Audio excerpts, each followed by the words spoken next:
Nah, pada kesempatan kali ini saya akan menjelaskan mengenai tutorial atau tata cara untuk membuat store prosedur di aplikasi Command Prompt. Nah, jadi bagi teman-teman yang sudah pernah buat store prosedur, pasti biasanya buatnya di MySQL.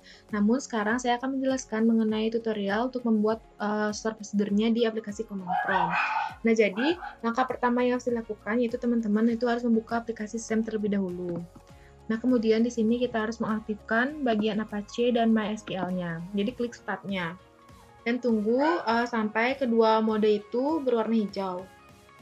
Jadi pengaktifan ini bertujuan untuk agar si command prompt-nya itu dapat digunakan.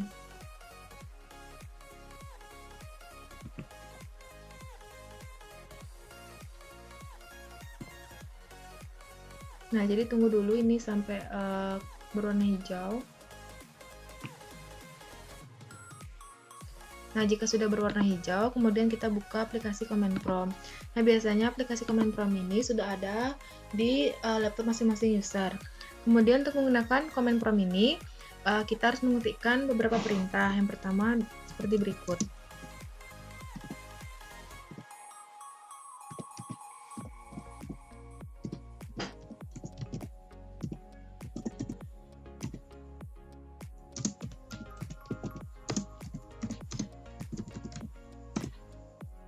Nah, apabila sudah terdapat tulisan seperti ini artinya command prompt-nya siap untuk digunakan. Nah, namun sebelum itu, saya akan menjelaskan terlebih dahulu mengenai store prosedur.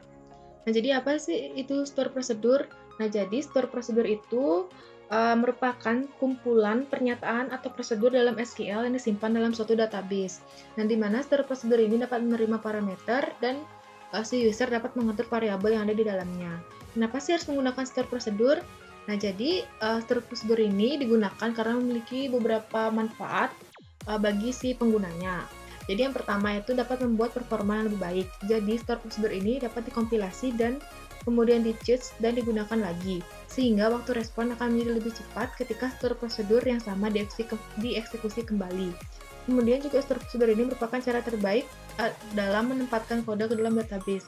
Nah, jadi intinya itu store prosedur ini digunakan untuk menghemat waktu dari si penggunanya.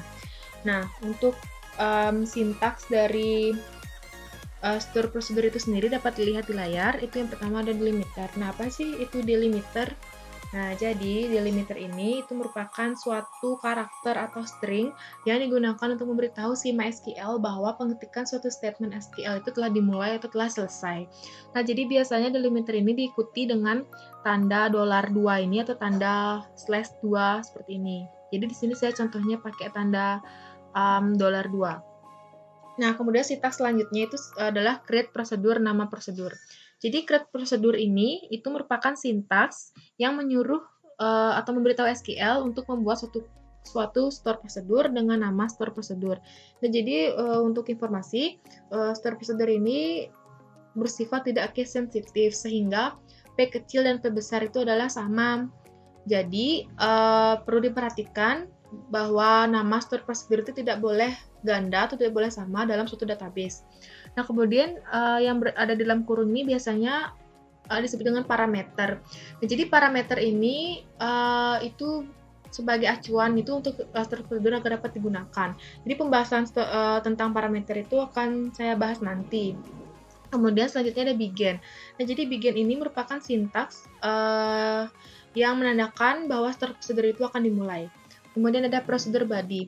Nah, jadi prosedur body itu merupakan sintaks-sintaks atau perintah yang ada dalam MySQL sehingga store prosedur itu dapat digunakan. Nah, jadi biasanya di dalam prosedur body itu terdiri atas DDL maupun DML seperti select, set, bisa juga fungsi agregat seperti max, min, count, sum, dan lain sebagainya. Nah, kemudian di prosedur body ini juga biasanya ada variabel yang dideklarasikan dengan perintah declare dan nilai dari variabel ini dapat diberikan nilai default. Nah, kemudian jika prosedur body-nya telah selesai dibuat, kemudian diakhiri dengan sintaks end yang berfungsi untuk menandakan bahwa si store prosedur ini telah selesai. Nah, kemudian untuk contoh dari penggunaan store prosedurnya itu di command prompt sekarang saya contohkan.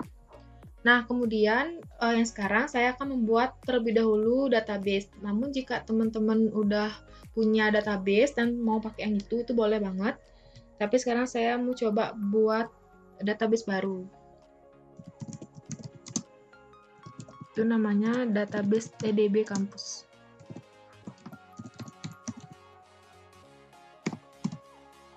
Kemudian kita gunakan database-nya. Jadi mungkin buat teman-teman yang bingung gimana sih create itu apa sih, use itu apa sih? Nah, itu teman-teman bisa banget googling, searching di Google itu tentang materi DDL dan DML. Jadi itu sangat diperlukan dalam MySQL maupun pembuatan database sintaks-sintaks tersebut. Nah, kemudian jika database sudah dibuat dan sudah diperintahkan untuk digunakan, kemudian saya akan membuat beberapa tabel. Jadi di sini saya akan membuat kurang lebih 4 tabel. Jadi mungkin kalau teman-teman mau nambahin, mengurangin itu silahkan, terserah teman-teman. Nah, untuk yang pertama itu saya akan membuat tabel dengan nama tabel mahasiswa. Di sini langsung diisi untuk kolom-kolom yang terkait dengan tabel mahasiswanya. Ini nama tabelnya, kemudian tipe datanya, panjang tipe datanya. Nah, jadi saya akan menggunakan nim ini sebagai primary key, sehingga saya akan menambahkan sintaks primary key di sebelahnya.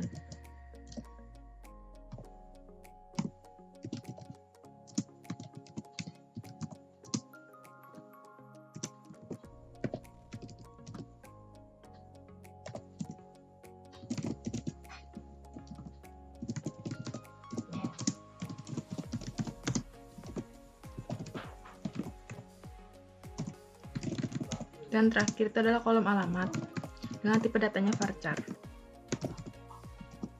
Nah, mungkin ini aja untuk kolomnya, untuk di tabel mahasiswanya. Nah, ini udah dibuat tabelnya. Sekarang saya langsung aja untuk ngisiin data di dalam tabel mahasiswanya dengan perintah insert into.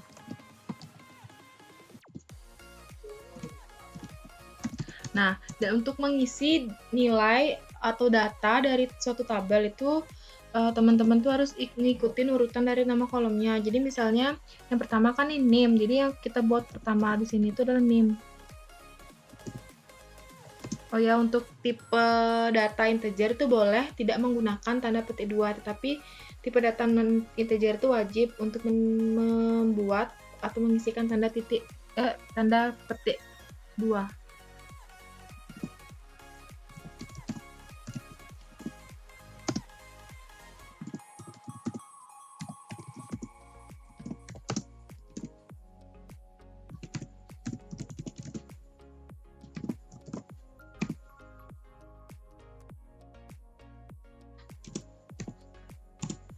Ini koma.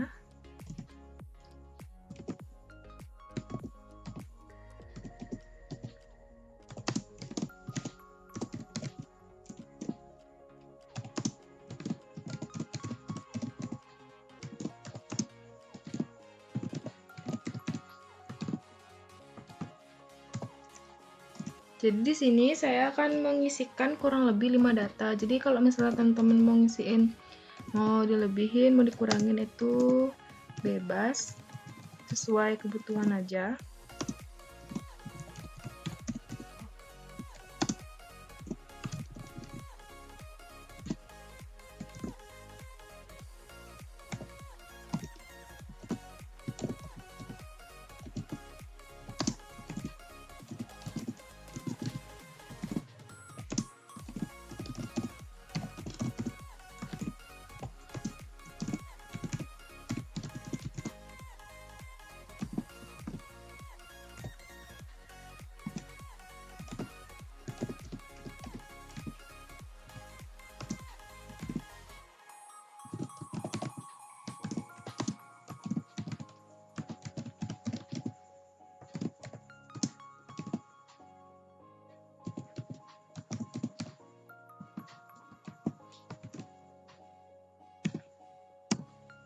Nah, ini sudah. Jadi kalau misalnya teman-teman mau ngecek nih, udah masuk nggak sih datanya, itu bisa dengan menggunakan perintah select.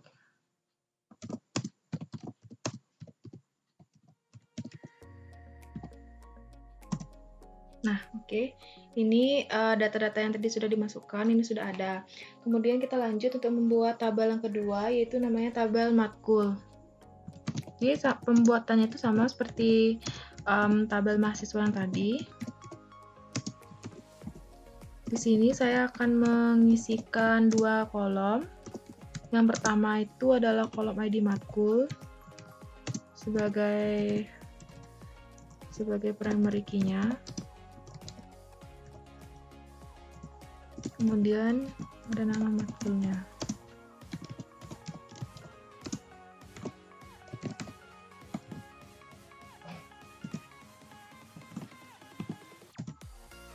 Oke, ini lanjut saya isikan datanya seperti tadi.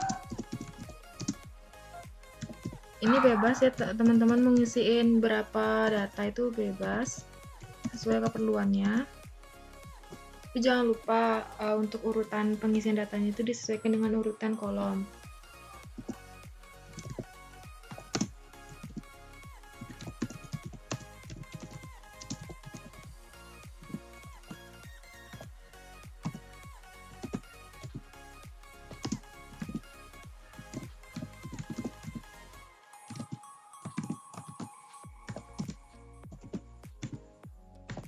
Ini saya isikan materi SIM, itu sistem informasi manajemen. Kemudian saya kira-kira ngisi 4 data aja. Kemudian PBO untuk pemrograman berorientasi objek. Kemudian kita cek lagi.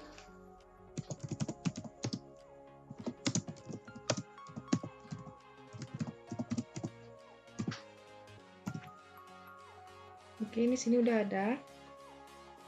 Selanjutnya kita buat tabel yang ketiga, yaitu tabel nilai.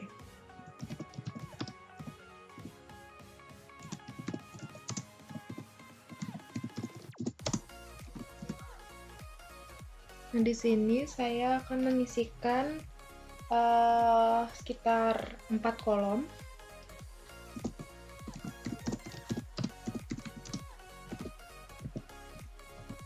Ini sebagai ID nilainya sebagai primary key-nya. Kemudian ada ID matkul.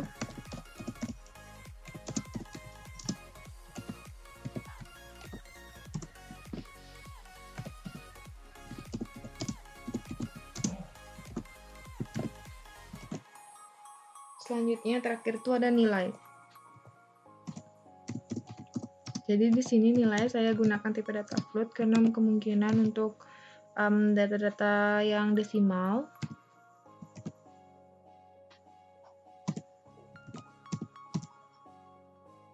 Oke, ini sudah. Kemudian kita lanjut isi datanya lagi.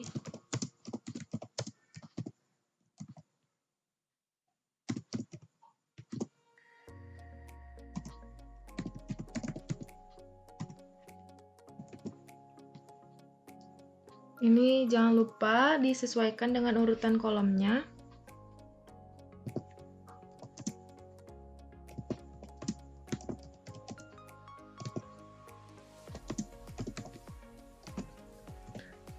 Sama juga untuk pengisian datanya, ini suka-suka teman-teman mau isi data berapa aja.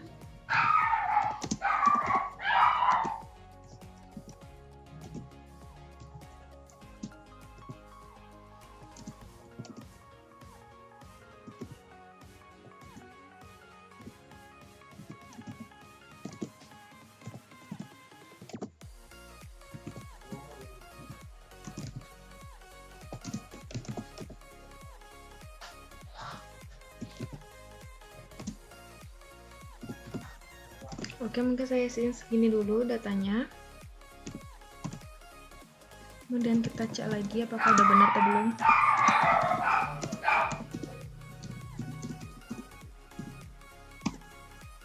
Nah, ini tampilan data dari tabel nilainya. Kemudian untuk tabel yang terakhir itu saya membuat tabel namanya tabel rekap.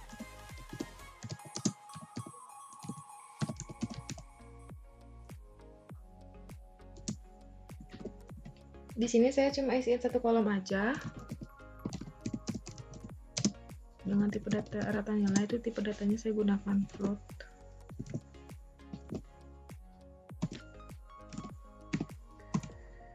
Oke, ini sudah semua terbuat untuk tabelnya.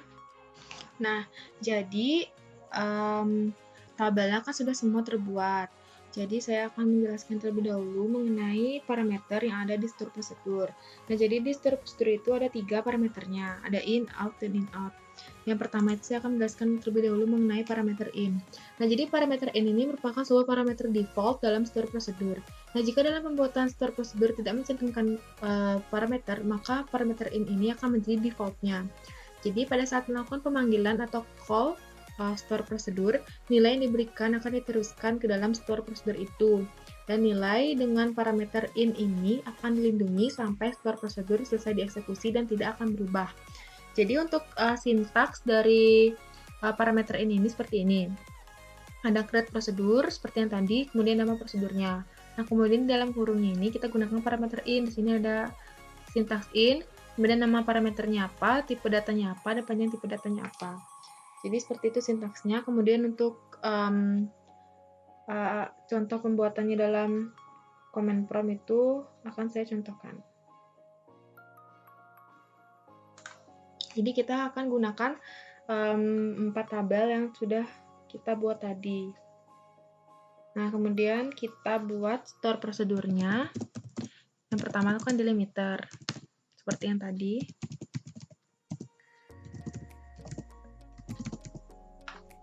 Kemudian create prosedur. Nah, di sini itu kita buat dulu nama dari database-nya apa. Kemudian titik baru buat nama dari store prosedurnya. Di sini saya namakan data. Nah, baru kita masuk ke parameternya.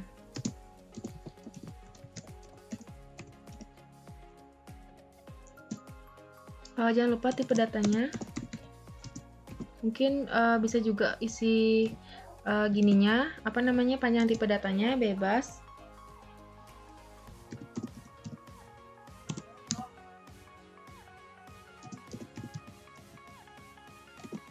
Ini kalau misalnya yang saya lihat juga biasanya kalau misalnya tipe datanya integer ini bisa saja tidak digunakan atau tidak dideklarasikan panjang tipe datanya, tetapi kalau non integer itu wajib.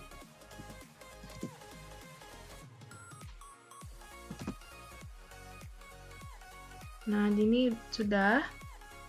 Kemudian kita buat begin untuk memulai dari store prosedurnya. Nah, di sini saya akan mendeklarasikan variabel namanya idx dengan tipe datanya integer. Select.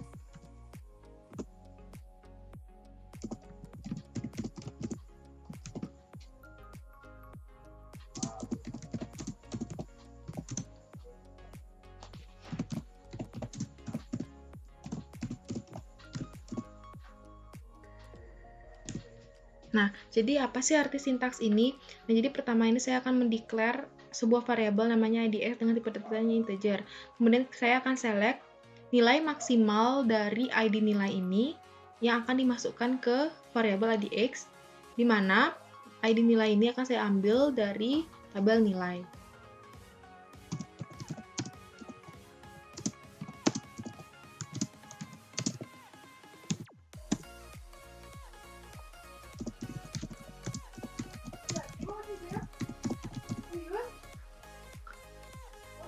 Jadi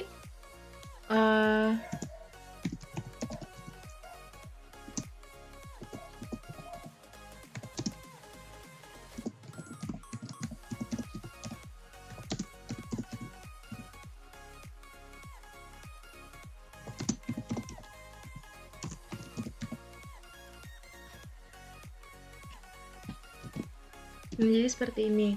Jadi di sini ada perintah set idx sama dengan idx plus 1.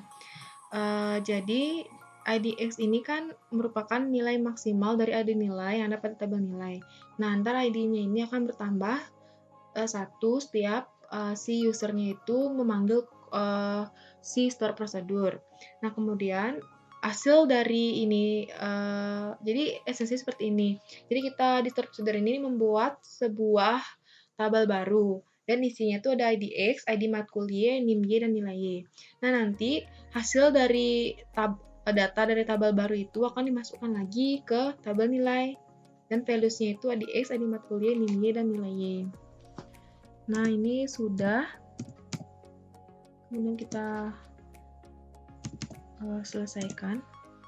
Oke, ini artinya query-nya sudah benar. Kemudian kita coba untuk memanggil store prosedurnya. Jadi untuk memanggil store prosedur itu kita bisa gunakan perintah call, nama prosedur, dan parameternya. Jadi saya tadi namanya data. Nah, di sini kan ada 3 parameter, ada ID matkul Y, NIM Y, dan nilai Y. Otomatis saat kita memanggil store prosedurnya, isi dari dalam kurungnya ini juga harus ada 3 data. Misalnya ID matkul Y, saya memasukkan ID matkul 3. Kemudian untuk NIM-nya, ini harus diisi sesuai data yang sudah kita buat ya sebelumnya. Kemudian untuk nilainya saya set 87.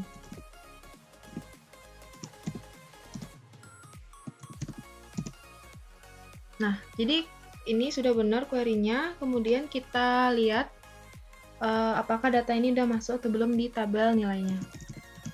Jadi kita gunakan perintah select.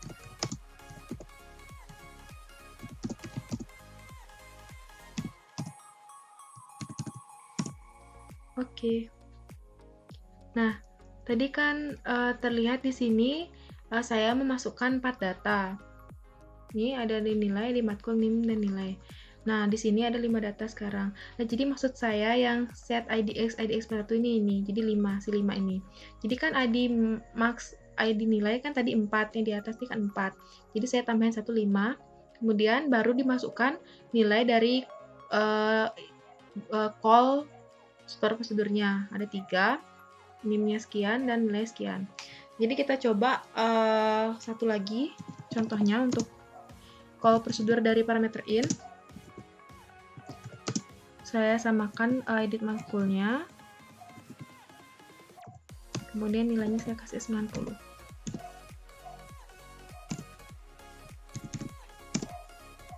Kemudian kita cek lagi di tabel matkulnya.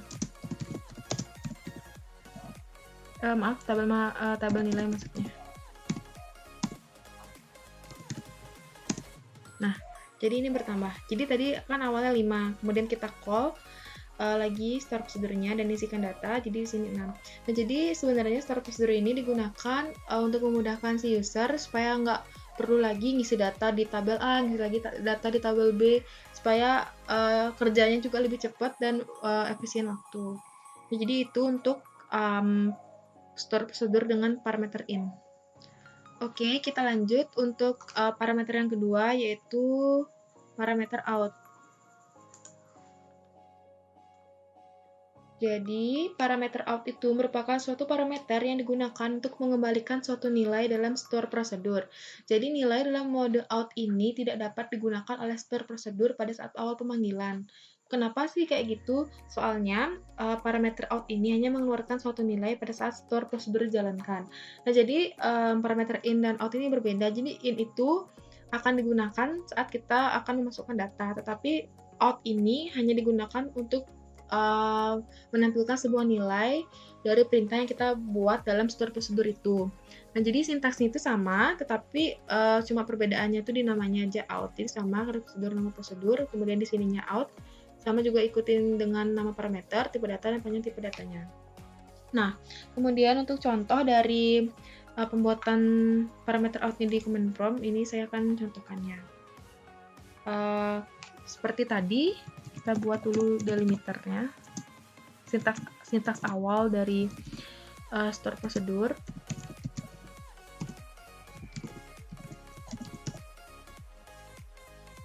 Nah, di sini juga jangan lupa isikan nama database-nya. Kemudian di sini nama store prosedurnya saya namakan recap. Dan baru parameternya out.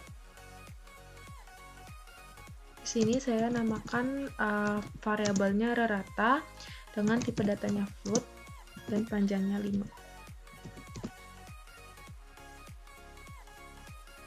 Selanjutnya begin untuk memulai store prosedurnya.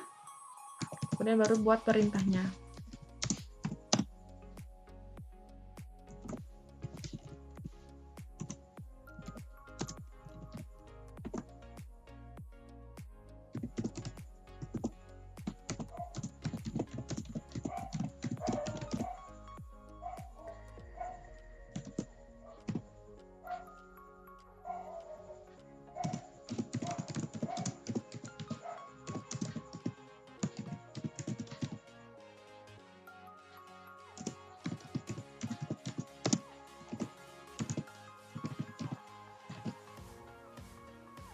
Nah, jadi di sini saya menggunakan perintah set.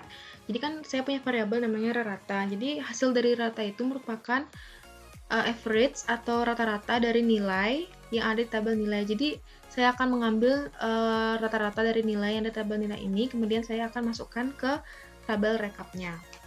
Kan tadi saya udah buat tuh tabel rekap yang isinya kolom rata nilai, kalau teman-teman masih ingat. Kemudian ini sudah kita end. Oke, ini query-nya sudah benar.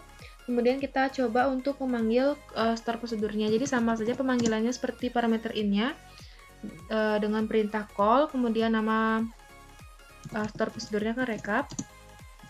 Nah, jadi di sini perbedaannya itu tadi di parameter in itu kita hanya menggunakan 3 parameter. Jadi isi dalam kurungnya juga 3 kan. Tapi di sini kita cuma isi 1, sehingga di sini di call juga isi 1.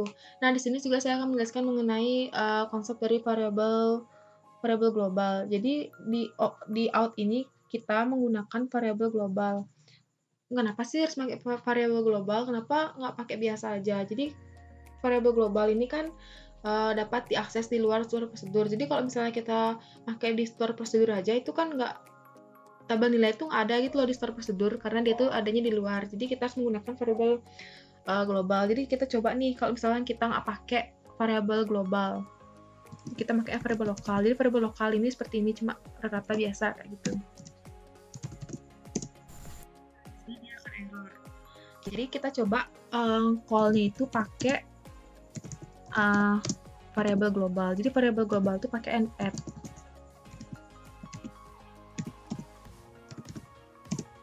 Nah, ini kan sudah oke. Jadi kita panggil TB rekapnya ya. Soalnya kan tadi kita masukin ke tabel rekap tuh.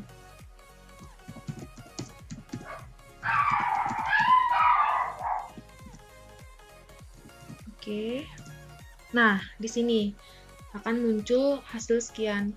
Jadi nilai rata-rata dari ini tuh adalah sekian. Jadi kalau misalkan teman-teman masih bingung, kita coba cek ya hasilnya. 90, kemudian ditambah 89, tambah 87, tambah 90, 87 tambah 90, tambah 90.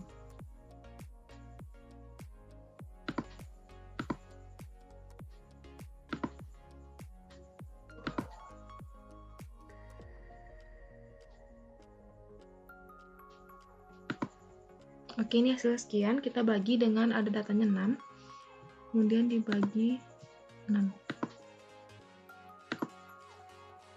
Oke, hasilnya 88,83. Sini juga hasilnya sama, 88,83. Oke, berarti store filter ini benar. Nah, jadi seperti itu teman-teman. Kalau kita pakai out, itu karena kenapa maksudnya pakai variabel global, itu fungsinya untuk mencakup atau bisa ngambil data di luar store prosedur itu. Nah, jadi itu untuk yang contoh dari variabel store prosedur dengan parameter out. Oke, sekarang kita lanjut untuk parameter yang terakhir, yaitu parameter in out. Nah, jadi parameter in out ini merupakan parameter gabungan dari parameter in dan parameter out, di mana dapat memberikan suatu nilai dan mengembalikan nilai yang telah diubah dalam store prosedur. Nah, jadi sintaks dari in out ini ada 2. Jadi ada in out yang digabung jadi 1 dan in dan out yang dipisah. Jadi sama aja. Jadi in out ini sama kayak parameter in dan out yang tadi, diikuti dengan nama parameter, tipe data, dan panjang tipe data. Kemudian untuk yang dipisah juga sama, tapi dia bedanya itu cuma dia pakai ada 2 gitu loh parameternya. Apa sih bedanya? Sebenarnya sama aja. Yang beda itu cuma sintaksnya dia.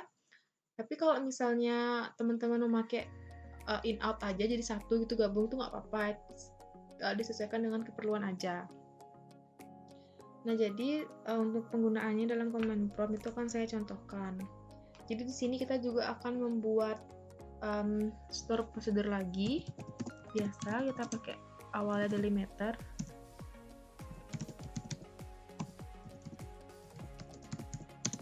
Jangan lupa nama database-nya. Kemudian di sini nama store prosedurnya saya pakai hitung, namanya hitung. Di sini saya coba yang in dan out-nya dipisah dulu ya. Ada parameter in, kemudian variabel yang namanya gender, kemudian ada varchar.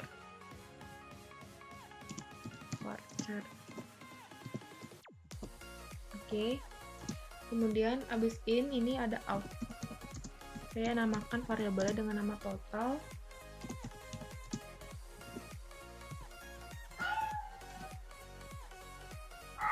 Oke, kemudian kita begin.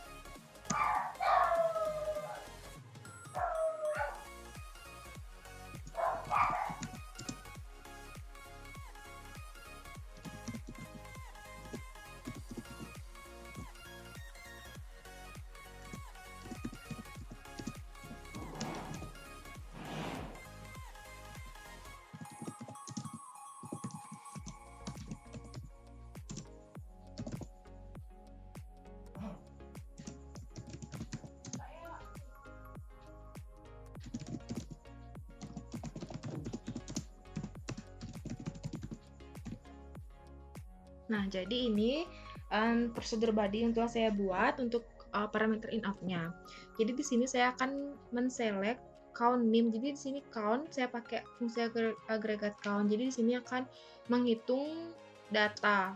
Berapa sih data dari nim? Kemudian itu saya akan masukkan ke total yang diambil dari tabel mahasiswa.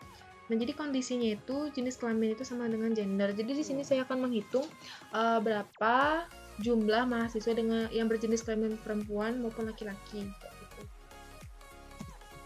Kita N. Oke, ini sudah benar query-nya. Kemudian kita coba call. Jadi sama aja call-nya kayak tadi. Nah, di sini kan ada dua parameter nih, ada in sama out. Jadi di sini kita nulis dua parameter. Di sini yang in ini ya pakai gender, berarti di sini saya nulisnya, saya coba untuk yang pertama itu perempuan. Kemudian ininya kita pakai variabel global. Seperti ini. Oke, ini sudah benar. Kemudian kita select add totalnya untuk melihat berapa sih hasilnya. Oke, 3.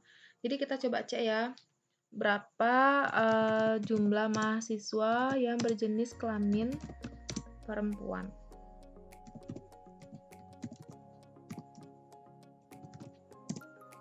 Oke, di sini datanya yang perempuan tuh ada Sinta, Amanda, dan Bella. Oke, ada 3 orang, berarti benar di sini ada 3 orang. Kemudian kita coba untuk yang laki-lakinya. Sama kayak tadi, call hitung. Di sini kita gendernya kita ganti jadi laki-laki. Kemudian sama pakai variabel lokal, variabel global.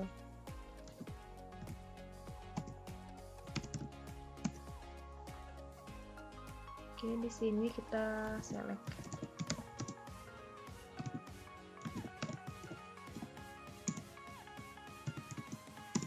Oke, ada 2.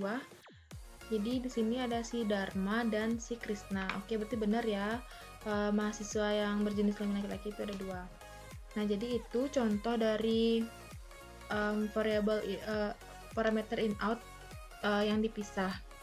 Nah, selanjutnya saya akan juga membuat variabel parameter in-out yang digabung.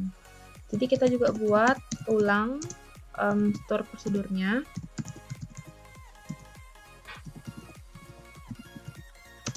Jangan lupa nama database-nya.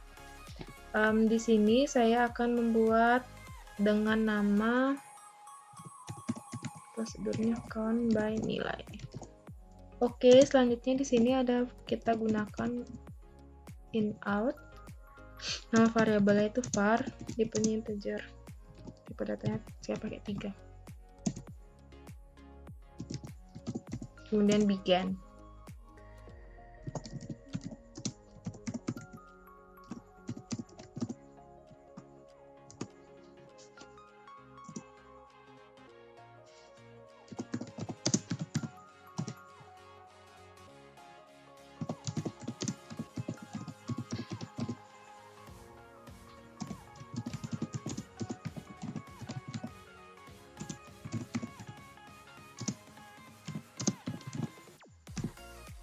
Oke, ini adalah prosedur bodinya. Jadi di sini saya akan select seperti tadi, akan menghitung data nilai yang akan dimasukkan ke variabel var yang diambil dari tabel nilai. Jadi kondisinya di sini adalah ID matkul. Jadi di sini saya mau mencari tahu, misalnya ID matkul 1 berapa sih jumlah data yang masuk ke tabel nilai, seperti itu. Jadi di sini udah surut, kita pakai n. Oke, ini sudah benar query-nya. Kemudian kita set terlebih dahulu untuk ID matkulnya. Di sini jangan lupa untuk menggunakan variabel global agar bisa diakses di luar store prosedurnya. Jadi di sini saya coba ID matkulnya saya set 1. Oke, ini sudah benar. Kemudian saya call store prosedurnya. Di sini menggunakan variabel global dari ID matkul.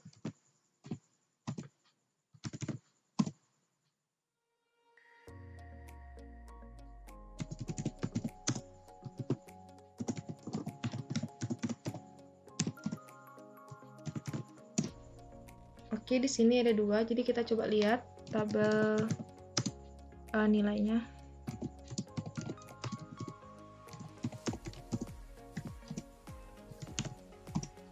Jadi untuk ID matkul sama dengan 1, oke, ini ada 2 data ya, berarti benar ini ID matkulnya ini 2. Kemudian kita coba lagi sekali, kita mau cari ID matkul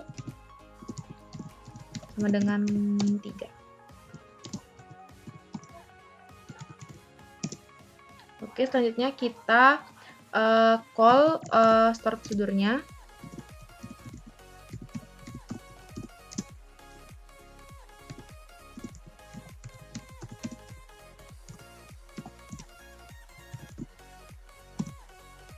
Kemudian kita select ID matkulnya.